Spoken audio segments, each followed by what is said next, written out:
Welcome to Fireside Giants, a featured podcast by Empire Sports Media. I'm your host, Alexander Wilson, and my co-hosts, Anthony Rivardo and Mike Irapino. But today we have a special guest on the line, and it is Casey Kreiter, our new long snapper, coming from the Broncos. How are you doing, Casey? I'm good. How are you guys? Pretty good. All right. Excellent. Happy you're here. Surviving this quarantine. What are you up to during the quarantine? I'm curious because I haven't gotten a haircut in weeks and it's starting to get on my nerves. How are you guys getting haircuts? You're just doing it yourself? I that's why I'm wearing a hat right now. It definitely needs trim, but yeah, it's wild times. When it hit the fan, we were back home with seeing family in Iowa, and came back to Colorado, and then got the news, I was going to be a Giant, and super excited about that. So now it's just kind of. Luckily, we have a lot of things to do, packing the house, getting ready to move, and get ready for our next adventure. Absolutely. Are you excited to come to New York? Have you been to New York? I assume you have been, but have you spent like a decent amount of time in the city? So 2 years ago, my wife and I took a trip to New York City. I had my best man at my wedding. He was working in New York City at the time, so we spent about a week there. We were right in the middle of Manhattan. It was crazy, and we had awesome. fun. Vacation a little bit. That's my little guy coming down the steps, if you can hear him. But I have family who live in Brooklyn. Obviously, Riley Dixon, playing with him for 2 years here in Denver, and him being in New York. I'm excited to get out there and group back up with him. And I met Aldrich at the Pro Bowl 2 years ago. So I'm excited to work with those guys and kind of, like I said, just get to work. And, obviously, with a head coach now being a former special teams coordinator, that's also kind of pretty intriguing. So in free agency process, it was definitely the number one on the list because all those factors put together. I mean, we're going to do special things, I think. Yeah, absolutely. And I think, Joe Judge coming in, that fits the bill perfectly for you. And he obviously knows how to evaluate talent, especially from a special teams perspective. So you must be pretty damn good if he's looking at you and saying, we're bringing Casey on and, especially to replace Zak DeOssie. He's been with the Giants forever. He must be like a long snapper legend. Have you ever met him? And what do you know about him? Yeah, so I got to know Zach more and more after Landy, settle down. After Riley joined with the Giants, but I had known Zach before that, and he actually was in contact with me for a while and everything, and it's a good, I got big shoes to fill. I told him that, and he kind of played it off, but he's been such a staple for the Giants and at the position for so long, and to come in and try to take over for him and try to do better than him, because as competitors, that's what we're always trying to do. I'm excited for the challenge. Absolutely. And I think, this year is going to be interesting because the Giants have been in sort of a rebuild for a while now, but I think we're finally on the right track. I know Anthony, wants to talk about a little bit of everything, but I want to give him a chance to talk before I take over because I could keep going. Yeah, so I just want to know, you have a good relationship with Riley Dixon, as you said. So how excited are you to reunite with the best punter in the NFL?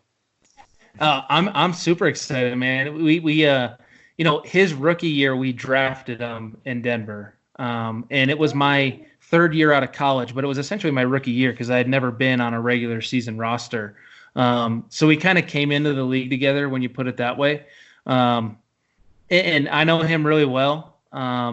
There's no question that he's one of the best holders in the NFL, which makes my job as, the field goal aspect of it super easy.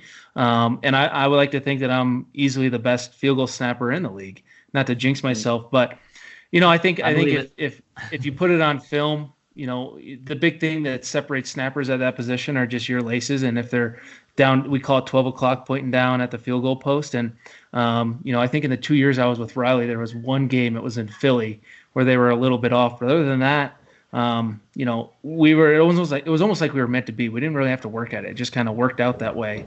And in small kind of story people don't know is when Riley was coming out, my alma mater, University of Iowa, had a kicker going to the combine, and they work with the same kicking coach. So they brought Riley to Iowa City to work with them, and I snapped for them pre-combine Riley's rookie year. So I've known Riley from the very beginning and worked with him for a long time. So it's almost like fate that we end up back together. And, and every player wants to do this. Hopefully we can play in New York for, the rest of our careers and continue to, just like you said, be the best in the league. Absolutely. And, New York is a special place. It is very special because you'll find fans who love and hate the team as much as possible. And, we're also very optimistic, though. Like, going into this, we think you're the Tom Brady of long snappers. Like, that is what we think you are. And we want you to be that. And we're super excited to have you, especially, earlier on in your career, bouncing around a little bit and then finding a home and finding a Pro Bowl 2 years ago, which is awesome for us to hear. We want Pro Bowlers, especially with so much youth on the team right now. We've been working, really hard to gain that foundation, that youthful perspective. And, bringing in a guy like you that's experienced, has played at a high level, and coming from a Pro Bowl 2 years ago, that's really awesome for us to enjoy. And I'm really excited to see you get going during the season, especially since today was supposed to be the start of off-season conditioning workouts. And of course, here we are, all locked up in our houses. So it is what it is. But I'm excited to see what happens. I'll leave the comparisons to you guys. I'm just gonna go out and do my best and hopefully live up to it. But like I said, all of us specialists think we're the best, and we're all unique in our own ways. And I think, like I said, I met Aldrich down at the Pro Bowl, and he's got a huge leg. And my job for him is just to make the operation as smooth as I possibly can. I'm gonna keep talking. I'm gonna move places. It's probably gonna be an interesting podcast here. I'm gonna relocate so the little one can have fun. It doesn't. You guys get a little background tour of the house. Yeah. Keep going on your way out anyway. Exactly. All right, we're good. I get a house like that. How much do I got to spend to get a house like that? It's probably it's a nightmare right now trying to sell it. Let's put it that way. Oh, is it just because the market right now in general, because of the virus and everything? Yeah, it's just, I think selling a house is tough anytime. This is the first house we've owned, so you just got to find the right place, and hopefully the right person wants to buy it from you. So luckily we got some time. Like you said, we're not trying to go back and forth. If this was the time to do it, now's probably it. If there's any positive in this whole virus thing. Absolutely. Are you planning to go house, like suburbia in New York, or are you going for the big apartment? Man, I'll be honest, I haven't looked too much. Talked to Zach and Riley. Mitch Tanny was the head of analytics here in Denver. His brother Alex is on the team. Reached out to him, so we got some places to look at. It's definitely a little more expensive to live in New York. Yeah, but it comes with the territory. It's going to be such a great experience. Some of the best things. My wife and I grew up in small town Iowa, so when we came to Denver, you get a little bigger city and everything that comes with it. But it's nothing like New York. We live in, Parker, a suburb of Denver. So we're being that close to the city. I think we're excited to try as much food as we can because we enjoy food. Yes. The food is, I can tell you, I live in Queens, and now, not anymore. I moved out because it's so bad over there right now with the virus and everything. So, but the food is unbelievable. If you need any recommendations, I worked in the beer industry for a few years, and I can tell you it was very fun, but I also got to go to some of the best restaurants in the city. It's some of the food, the steaks especially, like Bill's, like Smith & Wollensky's, some of the best places to go in Manhattan. And you can get anything. Like, you can literally go and get any type of food. And normally it's like the best of the best because it's like traditional. People from those places are in the city making it. So it's like a really special thing. It's awesome. And I'm actually excited for you just knowing how awesome it is. Well, you mentioned beer. I've always enjoyed being on the East Coast and enjoying a Yuengling. So now that I'm living out there, it'll be like the new Busch Light since I'm from Iowa. So I do enjoy Yuengling. You just kind of reminded me that it'll be there and readily available for celebrations. Oh, I can tell you it's everywhere. Like Yuengling, I mean, it's the oldest brewery in the U.S. Am I wrong? I think you're right. It is. Yeah, is that your favorite beer? It's one of my favorites. If I'm out east and it's available, I'm probably enjoying a Yuengling. You'll find a lot of IPAs nowadays. They're going heavy with the IPAs, especially in the craft. You'll see just unbelievable amounts of choices. It's annoying how many choices there are now. You can't pick. I'll stick to Yuengling. Yeah, I would suggest it. But Mike, I want to give you a chance to speak. I feel like you've been like watching silently from the back. I'm observing. It's yeah, good. It's good. Now, I wanted to ask you actually. So you were in Dallas in 2014, 2015 in the preseason, correct? Yes, I spent 2 preseasons. The first 2 right out of college with the Cowboys. Right. So do you have any type of relationship with Jason Garrett? Any good stories about him or anything like that? It actually didn't hit me until a couple of days ago. I think my dad was like, "Hey, he asked something about Coach Garrett," and I was like, "Well, why are you asking about Coach Garrett?" And then I was like, "Oh my gosh, yeah, he's in New York now. That's going to be awesome." Yeah, he was great. You know, I loved him. He's a rah rah guy, and he brings a lot of energy, and I'm excited to kind of be around that energy again. And it's always funny when you're somewhere, you don't exactly appreciate everything the people around you bring. And then when it's gone, you know, you appreciate it a little more. So being with Coach Garrett for 2 preseasons and then transitioning here to Denver with, you know, Coach Kubiak, Coach Joseph, and then Coach Fangio, you know, you take bits and pieces that you miss from everybody. And the fact that I get to go back with Coach Garrett and can appreciate the things he does as a coach and what he brings to the table a little more is going to be special. And, you know, there's a couple coaches in the league. Here's a little story that when they talk to you, it's like a boxing match sometimes. Coach Garrett can be one of them. I know when I said what's up to him down at the Pro Bowl 2 years ago, he's a guy that has to, you know, kind of grab you by the shoulders and shake you a little bit when you see him for the first time. Yeah, and it's always a loving, like, you know, very loving, very, you know, high energy thing. The other one's Coach Gruden. I mean, that guy is the same way. You'd probably believe me just from seeing him on TV. Oh, absolutely. I had to give him a hard time because he really sold us long snappers out on Hard Knocks this last year. Kind of circled us because I forget who it was, ran out on the field too early and almost got run over. But yeah, I'm excited to be around Coach Garrett's energy. He is, when it comes to X's and O's, you know, I remember sitting in team meetings and that was my first experience with a NFL head coach, and the way he could dissect the play and take the smallest things and say, hey, if this happens, this is your indicator to do this. And as a special teams player, like, I could soak all that up. I didn't have any really experience or knowledge in the offensive realm, but listening to someone speak that highly about something, you know, it shows how special of a coach he is.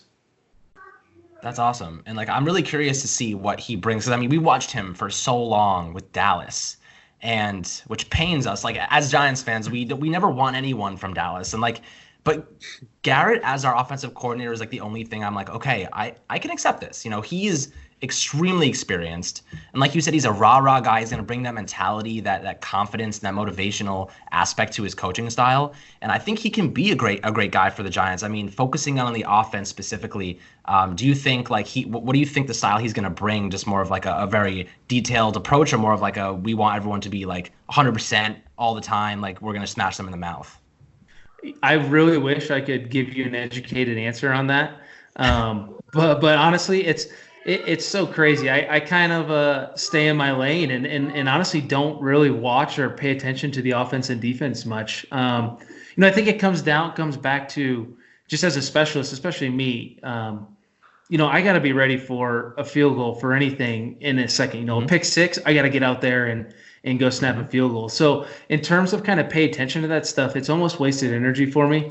Right. So I kind of steer away from it. You know, I'm in the game in big moments, this and that, but you know, if you get wrapped up in the decision-making process, the play calling process on a sideline, you can take yourself to a pretty bad place mentally in terms of your own preparation. So it's something I've learned throughout my career. And I kind of learned, for me to be successful, I kind of have to just stay clear of it. You know, if I'm sitting on the bench, I'm hanging out. If we have the football, you know, I'm kind of locked in, and you'll see me on the sideline. I'm a pacer. I don't stand still when we have the football. I'm going to be walking up and down the sideline, staying ready. You know, these guys rushing punts are way too good to be too relaxed. So Dexter you know, Lawrence up there. Yes, it's some of the guys they put up front is just ridiculous, and it's humbling. And then you get excited after a game. You think, holy cow, you know, I blocked. I'll never forget. I think it was my second year. No, my first year. We were playing the Texans, and I look up. We break the huddle. I look down and I said, you know what? That's J.J. Watt right there in the A gap. Okay, well, maybe I'll block the other guy in the other gap. And I look to my right. Okay, that's Jadeveon Clowney. All right, so we got a rep here. We're gonna have to work for this one. That's the fun of the league. You just kind of you take whoever they put in front of you, and you just try to dominate and do the best you can. That's awesome. And like looking at those guys, I imagine they're probably huge in person, especially like lined up right in front of you. Like, how do you like? What's the technique of, if you have Clowney on one side and JJ Watt on the other? How are you managing that? To try and stop them from blocking your punt or field goal. Yeah, a lot of it is just technique. Sometimes if they're massive people, you out leverage them just inherently because I'm a little shorter than those guys. I think of John Weeks, and John Weeks, the snapper in Houston, is one of the shortest. Probably he might be the shortest snapper in the league, and some people might knock him for it. But you watch him in protection, he's out leveraging everybody. And then you look at the Cowboys long snapper LP. He's a giant. He's like 6'5", 6'6". He Wow. has to block people differently, and being in the middle there, you kind of use a little bit of everything. You use your leverage when you can, and then sometimes if you're a little bigger and you're going against smaller guys, sometimes they put DBs down there. You have to use your size and strength to muscle them around, and there's tricks to the trade. I always get the backup long snappers, the emergency guys, asking me to teach them everything, and I just let them know that I'm not going to teach them everything. You stay in this league a long time by teaching them something, but not everything.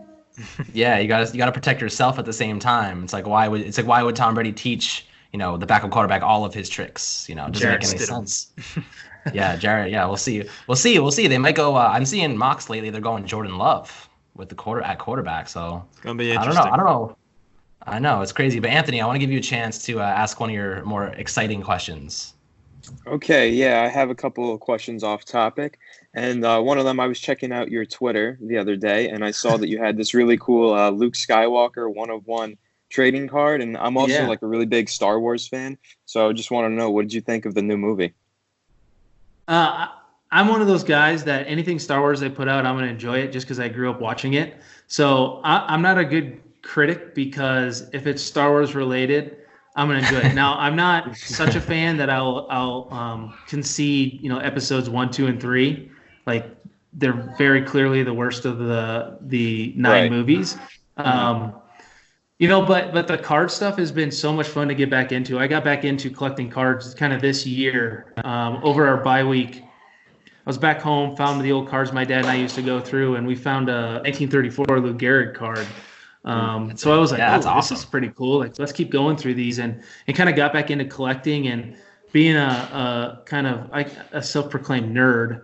I opened up a Game of Thrones trading card box and found some cool cards, and then I was like, they make Star Wars. Let's get this, and then pulled that 1/1. Awesome. So I'm going to be working hard to try and get Mark Hamill to sign it, and then kind of put it on display. But the collecting world has been a lot of fun to get back into, and I always tell people you have to have a hobby in this business. It's too stressful day in and day out to not have something you enjoy to take your mind off of. My performance feeds my family. And as you guys saw earlier, my little one's running around, that plays into kind of the job. It's part of being a professional. So I've gone through a lot. It used to be video games. My wife wasn't into the video games, so card collecting is kind of the hobby and escape right now. That's awesome. And like you said, you're trying to feed your family with these performances, and it's sometimes as fans, we forget that like you guys, that's your job. You're trying to support your family, and it's super important to remember that. For all the people listening right now, that everyone's just working their butt off trying to with and feed their families at the end of the day and set them up with a good life. So that's really awesome. I appreciate you saying that, because it's something that we often overlook, especially with quarantine and everything going on. It gives you some perspective on life in general. So it's pretty cool. But do you watch Gary Vee? Because he does the whole trading card thing, and he's like, I'm trying to sell cards on the side. Yeah, I've caught on to it a little bit. I caught on to more of what he's doing. I put a tweet out a while ago because like my Twitter is kind of, I have friends and teammates that I follow to know what's going on in their life. But other than that, it's kind of like my like what I enjoy. So there's a lot of, on my Twitter feed, there's a lot of college wrestling, international wrestling stuff. There's a lot of trading card stuff, video game stuff. So when I put out a tweet, hey, who do I need to follow in the industry to stay up to date? People pointed me towards Gary. And watching what he does is pretty cool because I think he brought a lot of exposure to the hobby. For but sure. he's kind of in it for the business side of it. I'm more of like the my dream would be to like find some garage sale. They're just selling a box of cards and I get it. And, there's another Honus Wagner in there or something. That'll probably never happen. But that's a long shot. But that's kind of more my side of the hobby. But, the more exposure there is to it, the better. And obviously right now, like you were saying, I know a card shop owner out here, got to know him really well. And he's been super fun to like kind of be in the shop because he doesn't sell me out when I'm in there. And people will ask, like, you can tell they're asking, hey, who's the big guy over there in the corner? He's like, hey, I don't know, go ask him. But to see the sports card industry kind of blow up right now because there are no sports. It's kind of for the hardcore, sports fanatics. It's kind of a middle ground for them to still have sports around. There is an aspect of kind of gambling in collecting cards. Like you open up a pack of cards and you might have a Daniel Jones rookie card, or you might get a practice squad rookie card of someone on a team that you're not a fan of. So the gambling side of it is fun too.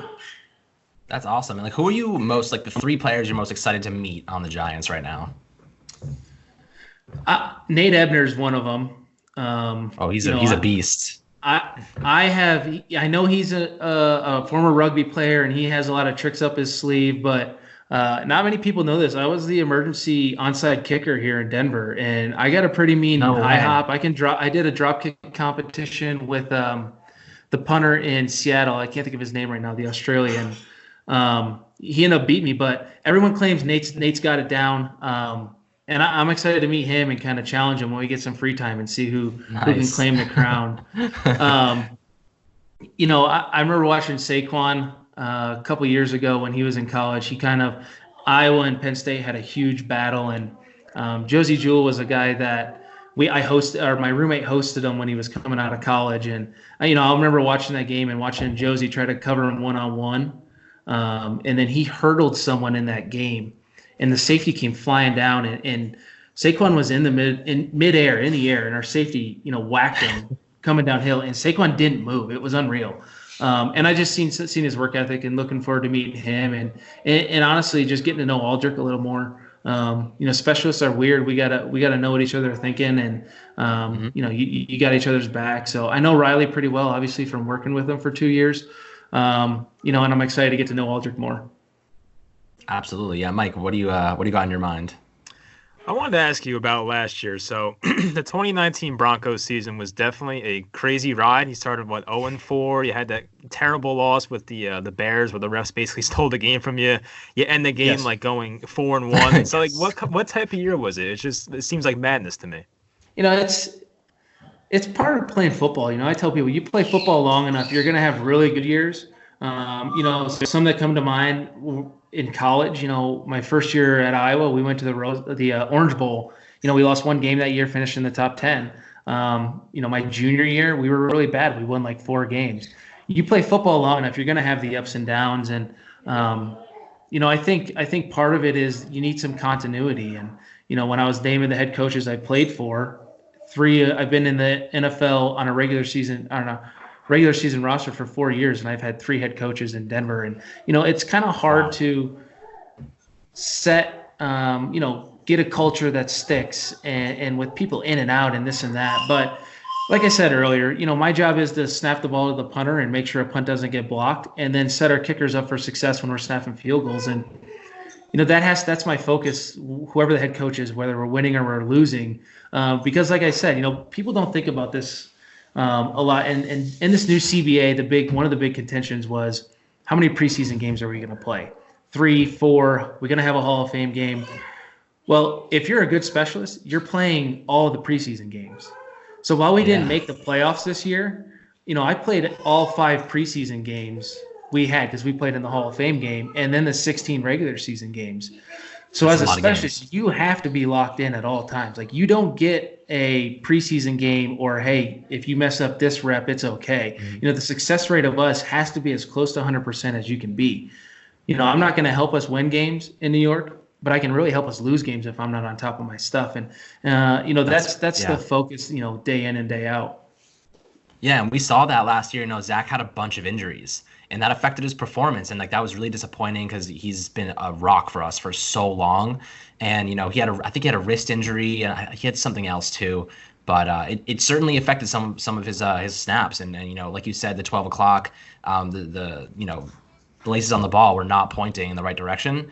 And it affected Rosas, and that ultimately lost us, I think, 1 or 2 games. So. It is what it is because we're still in rebuilding. Yeah, you feel bad for other guys that it happens to, but then again, there's 32 jobs. So as a competitor, absolutely, if you can do it better than somebody else, it's going to help you. And, the one person that's kind of highlighted that in the media and put it out in front of everybody is Pat McAfee. Him being a, bigger journalist and a bigger talking head in the industry right now. And, Vinny was missing kicks early in the year, and Pat was not shy about selling people out and saying, listen, the hold was here, the laces were here, that's on this guy, that's on that guy. And this was the first year since I've been in football that I've had reporters ask me about those things. Wow. And it is all part of the job. And it's like I said, my job is to be out there and help Aldrich make kicks and set Riley up for success. So if I'm doing that, we should have a great year as a special teams unit. So Pat McAfee is a bad thing for long snappers, is what you're trying to say. If you're not good at those things, yes, Pat can be very bad. But if you're very, very consistent, Pat can help you out. And quite frankly, the way it works is if you're not good, people know who you are and know that you're messing up here and there. And if you're on top of it, no one cares. You just kind of sit in your corner. And that was the nice thing about my locker down here in Denver was I was in the corner. I was like, and they didn't put me there. It just happened that was my locker, and I just was kind of in my own world over there. I had my Star Wars figurines up in my locker that kind of I bring everywhere, and people wanted to come ask me a question. They asked me a question. If not, I just kind of went about my business. And I've been in Denver for 4 years. I've been recognized once, and it wasn't my face. It was the name, on my card when I paid for a coffee. And it was just a huge fan that was like, hey, are you the long snapper? I was like, yeah, you're the first person that's ever noticed me. So I appreciate that. That's awesome. That's awesome. Yeah, well, you can see right off the bat how, loyal and aware Giants fans are. It's awesome that you were able to come on. I really appreciate you coming to talk to us. And, we all know every single person on the team. And we recognize every single person on the team, from the long snapper to, the water boy. It could be Adam Sandler. You never know. So it's crazy to see. You're going to see how just in-depth these fans are. And if you go on Twitter, you'll see how angry they are too. Especially the last few seasons. We've got, like you said, you've been through 3 coaches in the last 4 years. We've also been through 3 coaches in the last few years. So it's a process. And we're all in with Joe Judge. We think he's awesome. And like you said, he has a lot to bring, and he has a lot to offer to the special teams, and he knows how to evaluate talent. And are you excited to meet him and just kind of get into it with him? Because I know, you probably have a lot in common just in familiarity with the special teams and everything. And he probably has a lot to teach as well. Yeah, it's super valuable if you're trying to be the best that you can be. To have a coordinator like T-Mac and him be as versed and as good as he is as a coordinator. And not only that, but on top of that, your head coach was a coordinator for forever. Yeah. And when you talk to other snappers, when you played New England, you had to be on top of it when Coach Judge was the coordinator. They would scheme you up and down. If you had a weakness, they knew where they were going to find it. I played them, I think, once in my career, and they blocked a punt against us. Fortunately, it wasn't against me, but they blocked a punt. And that was, Coach Judge's MO as a special teams coordinator. So to have him there, and be another set of eyes to help me improve and, just kind of pick my brain, and I can pick his brain. I think it's only going to make me a better snapper. And then obviously if I'm a better snapper, the team's better in general. But on top of that, he was a school teacher. That's kind of where he started in a high school and worked his way up. And before I landed in the NFL, I was actually a school teacher too. So, nice. I don't know if I'll bring that up to him. Like, head coaches kind of stay in their lane and they're focused on a lot of stuff. Maybe if he's eating breakfast with me, I'll ask him about it. But it's going to be a lot of fun. I'm excited for the opportunity. The fact that I get to play for the New York Football Giants, like one of the most legendary organizations in the NFL, is special. I played in Lambeau Field, which is another, huge legendary stadium this year for the first time when I was in college. I'll never forget playing in the big house. To be able to get these experiences is a blessing. And it was only 4 years ago I was teaching high school science. So wow. I don't forget that part. I'm confident in what I can do. I'm here for a reason. I earned getting to the spot to where I am today. Definitely. But I also can remember when I, was living in a $500 a month apartment teaching and coaching high school sports. So it's a broad range of perspectives. So there are times where I'll take a step back and say, holy cow, I'm playing for the Giants. This is really cool. Yeah. And then you turn it off and you say, let's go dominate and let's go win some football games and hopefully win a championship. Absolutely. And that don't discount the science teachers. Those are the real heroes. Those guys don't get paid enough. Let's talk there's about a lot that of for a there's second. a lot of parents out there right now in quarantine respecting the teachers and the jobs they do every single day with not only their own kids but 25 other kids in a classroom. Yeah. Imagine that. Like as a teacher, you would know. Like as a parent working from home, it's probably like really intense right now for them because they're like, how am I raising this child and getting them to do schoolwork and doing my full-time job from home? And in class, like you said, 25 kids in there, and you have one teacher, maybe an assistant too. That might have been probably more difficult than the NFL.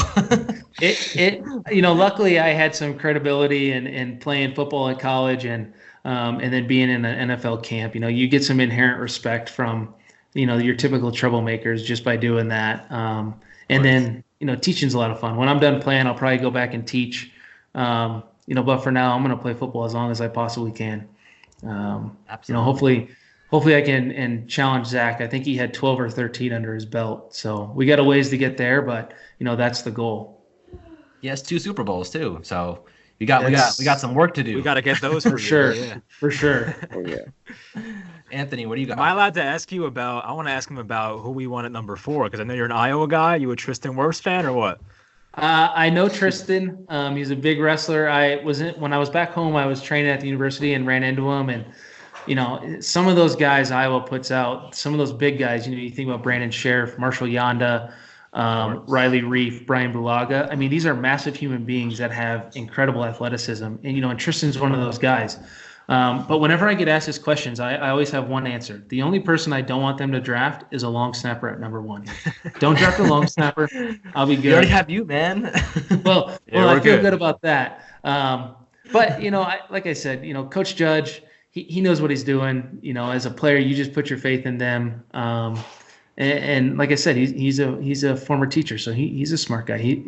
He'll make the right decision, but it would obviously be great to see another Iowa guy in there. The more Hawks you can get around you, obviously the better, I think, because, I'm a Hawk guy and I like to see those guys do well. Absolutely. What subject do you think Joe Judge taught before? I should have done my research and I should know this, especially if I'm going to bring it up. So I'll have to do some more research. I'm not sure. I'll find out though, for sure. I feel like he might be like a physics teacher. Like he's super into like deep space science, and that he just uses this like existential way of coaching. Maybe a better plan than researching it is just get around him and hear what he has to say, and then base it off that. Just like a guessing game. So I'll get back to you guys once we can finally get into the facility. Absolutely, yeah. I wonder when that's gonna be anyway, because I'm hearing so many conflicting things. I think. They're saying, that the NFL season is going to start on time. But before that, with spring training and everything, how do you go about that? We're talking about baseball now. Yeah, right. I think training camp. you just kind of stick to the plan. They're sending us workouts, nutrition plans, things like that. They're on top of it. They're giving us updates as much as they can. I have a hard time believing we're going to miss the season. But as a science teacher, this virus is real. You can see what it's doing around the nation, around the world. Until we can find an effective vaccine, I think things are going to be this way for a while. That's just kind of how viruses work themselves out. But we haven't gotten any word from the NFL or anything, so it's kind of just keep training as best as you can. I got a big old beanbag downstairs I prop up against the wall, and I snap some footballs in the basement into it. So you just stay fresh and Honestly, he's catching a little. footballs. He's not quite those ones. He's funny. He'll grab a ball and he's snapping and just kind of rolls it back, and it's the coolest thing ever as a dad. And the coolest part of training him. Yes, that one of the coolest parts of being in the NFL is being able to bring my kids to training camp, and after a hard practice, whether you have a good one or a bad one, letting them run around on the field, and I just want to play long enough where they can remember it, and hopefully they have friends who believe I was in the NFL. They don't think I just ordered a jersey and framed it on the wall. That's hilarious. That's awesome, though. I'm really excited to see, when the season starts and hopefully when you guys get out there.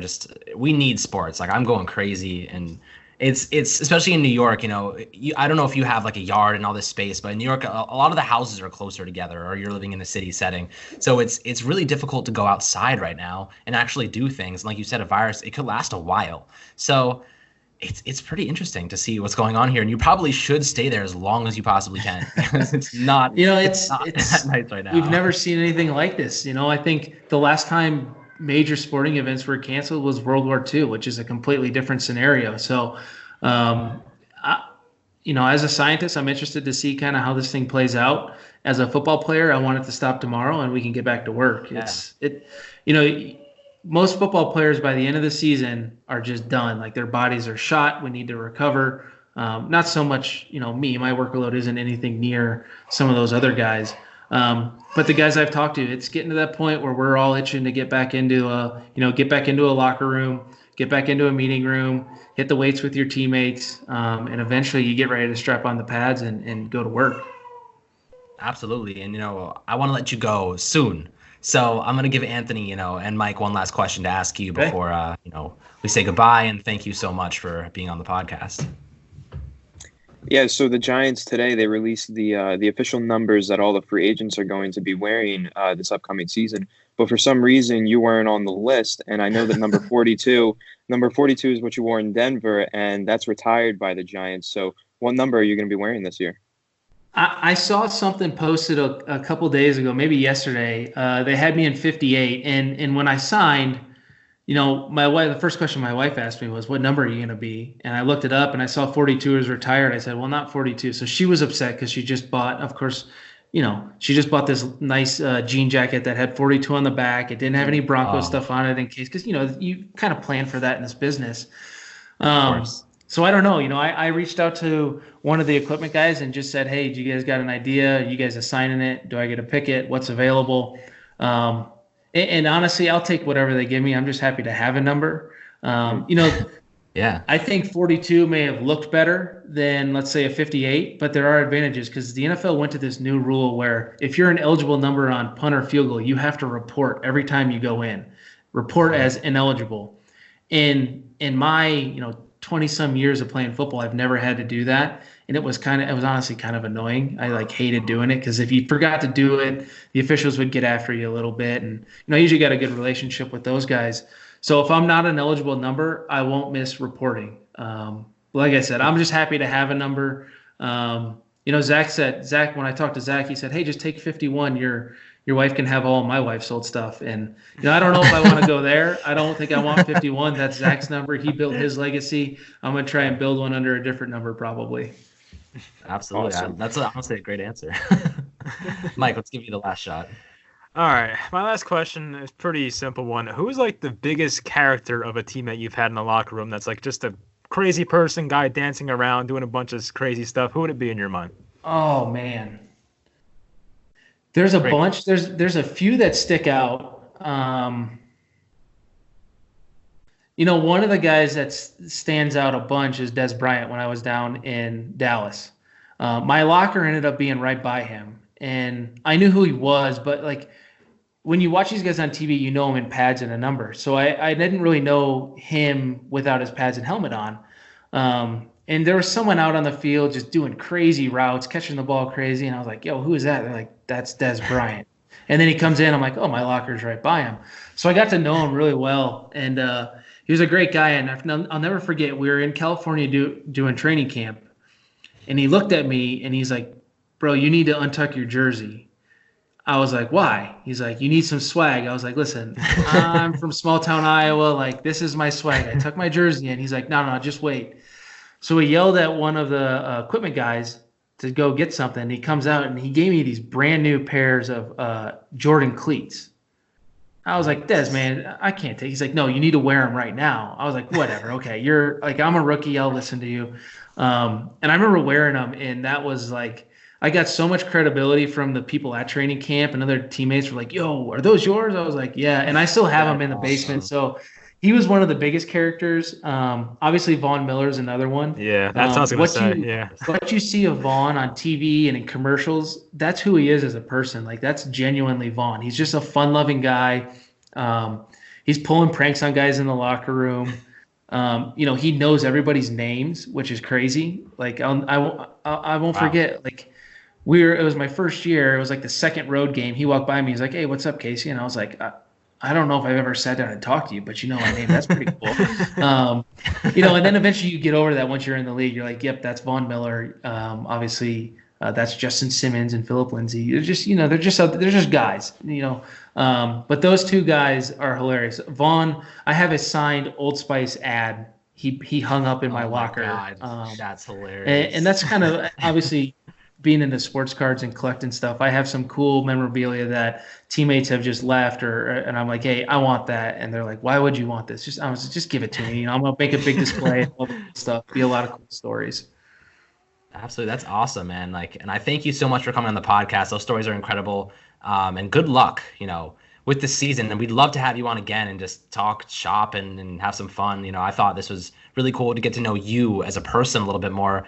You're a former science teacher and you want to do that in the future. That's awesome. I think that's like a really cool thing to do, especially with everything going on. The respect for teachers is super important. So I thank you, and thanks to Anthony and Mike for being here. And hopefully this quarantine ends soon. So if you haven't followed Casey on Twitter yet, go do so. He has some really cool Star Wars and trading content. You can get into new hobbies. This is a time to get into new hobbies. This is, there's nothing going on. And sports are done for a while. So I thank you a lot for coming on, and we hope to talk to you again soon. Yeah, thanks for having me. And hopefully you guys don't hear my name too much. Hopefully just on this podcast. And if that happens, I'm doing my job all right. Absolutely. I love it. Thanks, man. I appreciate it. Awesome. All right. Thanks, Casey. Thank you so much, Casey.